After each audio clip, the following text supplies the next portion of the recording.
পালাইছে রে পালাইছে,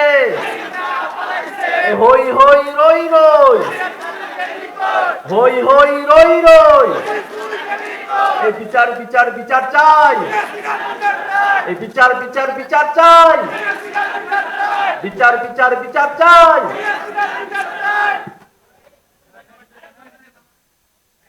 সম্মানিত উপস্থিতি,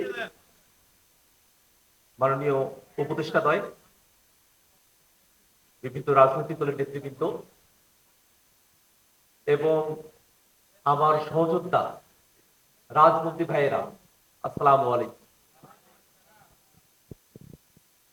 24-এর অভ্যুত্থানে যখন আবু সাইদকে গুলি করে হত্যা করা হলো, তার আগের দিন পর্যন্ত আন্দোলনের সম্মুখ সারিতে আসবো না নীতিগত সিদ্ধান্ত ছিল, কৌশল ছিল। কিন্তু আবু সাইদকে যখন গুলি করে হত্যা করা হলো, আবু সাইদের বোনের যখন কথা শুনলাম, আমার ভাইয়ক মাল্লু কেন, হাত পাও ভঙ্গি দেওয়া গেল হয়, হাত পাও তো গুলি করা গেল হয়, কিন্তু মারি ফেললো কেন? এই কথা যখন শুনেছি, এত নিরীহ সাধারণ একটা দাবিতে এসেও মানুষকে গুলির মুখে জীবন দিতে হলো, তখন আর কোনো রাজনৈতিক কৌশল আমাদেরকে আন্দোলনের অন্তরণে থাকতে উৎসাহ যোগায়নি। রাজপথে নেমে এসেছি গায়েবানা জানাজার কর্মসূচি। ঢাকা বিশ্ববিদ্যালয়ের রাজু ভাস্কর্যের সামনে পুলিশেরা আমাকে ঘিরে ফেলেছে। আমি তাদের সঙ্গে বাদানুবাদ করছি যে ক্যাম্পাস তো পুলিশের ক্যাম্পাস নয়, এই ক্যাম্পাস শিক্ষার্থীদের ক্যাম্পাস। আমরা আমাদের নাগরিক অধিকার থেকে, সাংবিধানিক অধিকার থেকেই আমরা ক্যাম্পাসে দাঁড়াতে পারি, কিন্তু পুলিশ আমাদের কথা শোনেনি। পুলিশ গ্রেফতার করতে পারে, রাস্তায় শুয়ে আমার সাথে আরো কয়েকজন সহযোদ্ধা আমরা যখন প্রতিবাদ করছি, পুলিশ সেখানে সাউন্ড গ্রেনেড নিক্ষেপ করলো। বিকট শব্দ, আমার মাথার কাছে সাউন্ড গ্রেনেড ফুটেছে। একদিকে ভয়, জীবন মনে হয় চলে যায়, আর একদিকে সেই শপথ যে না, রাজপথ থেকে আমরা ফিরে যাব না। পুলিশ চার হাত পা ধরে চ্যাংদোলা করে প্রিজন ভ্যানে আমাকে উঠিয়ে ফেলল। সেই প্রিজন ভ্যানের ভিতর থেকেই আমি বুঝেছিলাম যে এই আন্দোলন, এটা এখন আর শুধু ছাত্রদের আন্দোলন হিসেবে নয়, এটা জনমানুষের আন্দোলনের রূপ নিয়েছে। এই আন্দোলনে 6 জন মানুষকে খুন করে ফেলা হয়েছে। শুধু ছাত্ররা এই আন্দোলনকে সফল করে ফেলে আনতে পারবে না। আমি প্রিজন ভ্যানের ভিতর থেকেই চিৎকার করে বলছিলাম যে বাংলাদেশের মানুষেরা, আপনারা রাজপথে নেমে আসুন, ছাত্রদের পাশে দাঁড়ান। জানি না তখন আমাকে গ্রেফতার করেছে কোথায় থেকে সাহস এসে ভর করলো। আমি প্রিজন ভ্যানের ভিতরে থেকেই আমি এই কথাটা বলতে পারছি। প্রিজন ভ্যান শাহবাগ থানার সামনের দিকে এগিয়ে গেছে। আমার ফোন বের করে আমার সহধর্মিনীকে ফোন দিয়ে বললাম যে পুলিশ আমাকে গ্রেফতার করেছে।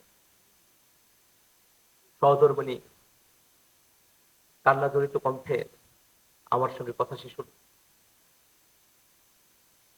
আমাকে শাহবাগ থানায় না রেখে রমনা থানায় নিয়ে গিয়ে রাখা হলো। সেই দিন আমাকে গ্রেফতার করলো 2:30টার দিকে, আর আমাকে মামলা দিল আমি 4:30টার সময় ককটেল ফুটিয়েছি। আমি খুব অবাক হয়ে গেলাম যে আমাকে গ্রেফতার করার পরের ঘটনায় আমাকে মামলা দেওয়া হয়েছে। কোন একটা মাধ্যমে আমার স্ত্রীর মোবাইলে যোগাযোগ করে তারা আসলেন, এক সেট পাঞ্জাবি পায়জামার সাথে নিয়ে। এই ঘটনা আরো অনেকের সাথেই ঘটেছে। যে আমরা যখন কেবল গ্রেফতার হয়েছি, কারো যদি কাছের কোন মানুষ আমাদের কাছে এসেছে, আমরা আসলে আবেগ সংবরণ করতে পারিনি সেই সময়। আমি এর আগেও কারাগারে গিয়েছি, কিন্তু তখন তো আমার সহধর্মিণী ছিলেন না। এবার আমার সহধর্মিণী, আমি থানার গারদের ভিতরে লোহার শিকের বাইরে আমার সহধর্মিণী, তার কান্না জড়িত চোখ, অশ্রু, সেই বিষয়গুলো যে আমাদেরকে পরের একটা দীর্ঘ সময় পর্যন্ত, আমাদের মুক্তি পর্যন্ত আমাদেরকে পীড়া দিয়েছে। শাহবাগ থানার একটা কথা বলি, শাহবাগ থানার দারুক থেকে গেট হয়ে সামনে রাস্তাটা দেখা যায়। আমি রিমান্ডে আমাকে রাখা হয়েছে। কিছুক্ষণ পর পর একজন একজন মানুষকে ধরে নিয়ে আসা হচ্ছে, মারতে মারতে তাদেরকে রক্তাক্ত করে ফেলা হয়েছে, এবং ছাত্রলীগ যুবলীগ তাদেরকে মেরে মেরে খেলায় নিয়ে আসছে, আর পুলিশ তাদেরকে গ্রেফতার করে গারদের মধ্যে আটকে রাখছে। আমরা যারা কারাগারে গেলাম, আমাদেরকে রাখা হলো কন্ডেম সেলে। যে কন্ডেম সেল একজন বন্দির জন্য তৈরি করা হয়েছে, এরকম একটা কন্ডেম সেলে আমাদের 5, 6, 7 জনকে রাখা হলো, যেখানে কারাবিধি অনুযায়ী আমরা আমাদের আত্মীয়দের সাথে কথা বলতে পারি, সাক্ষাৎ হতে পারে, যোগাযোগ হতে পারে।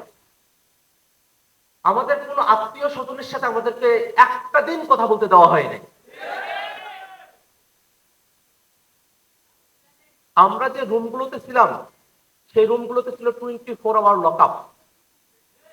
এত ছোট্ট রুম, সেই রুমে 5 থেকে 7 জন বন্দী, 24 ঘন্টা সেই রুমের মধ্যে আমাদেরকে আবদ্ধ করে রাখা হয়েছে। কি কষ্ট সেটা বলে বোঝানো সম্ভব না। আমি এর আগেও কারাগারে গিয়েছি, 100 টাকা খরচ করলে 3 মিনিট কথা বলা যেত করোনার সময়। কিন্তু এবার ওভার ফোনে কথা বলার সুযোগ দূরের কথা, জেল গেটে এসে আত্মীয়দের সঙ্গে সাক্ষাৎ করব, রুমটার একটু বাইরে বেরোবো, সে সুযোগটাও আমাদেরকে দেওয়া হয়নি। জেলখানার খাবারের মান, সেটা আলাদা করে আর বলার কিছু নেই। একটা রুটি সকালবেলা, একটা রুটি, একটা রুটিতে আমাদের তো পেট ভরতো না রে ভাই। এই জেলখানাতেই কত বিশাল বৈষম্য। যাদের পয়সা আছে ওরা কিন্তু কিনে খেতে পারত, আর এত মানুষ আটক হয়েছে, রাস্তা থেকে ধরে নিয়ে গেছে, পরিবার জানেও না যে আটক হয়ে গেছে, মারা গেছে না গুম হয়েছে, লাশ কোথায় আছে, এই চিন্তায় পরিবারগুলোর দিন কেটে গেছে। তথ্যের ন্যূনতম অধিকারটা না আমরা না আমাদের পরিবার আমাদেরকে দেয়া হয়নি। আর জেলখানায় বন্দীদের সঙ্গে যে অসম্মানজনক আচরণগুলো করা হয়েছে,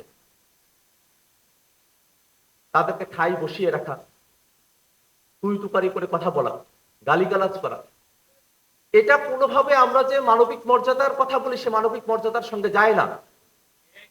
আমরা এই জায়গাগুলোতে একটা বড় ধরনের পরিবর্তন চাই।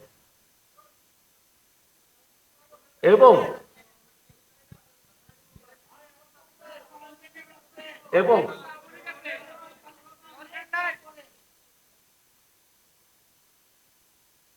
আমরা যখন জেলখানায় আমাদের বন্দী ভাইদেরকে তাদেরকে কোর্টে নিয়ে আসা হতো,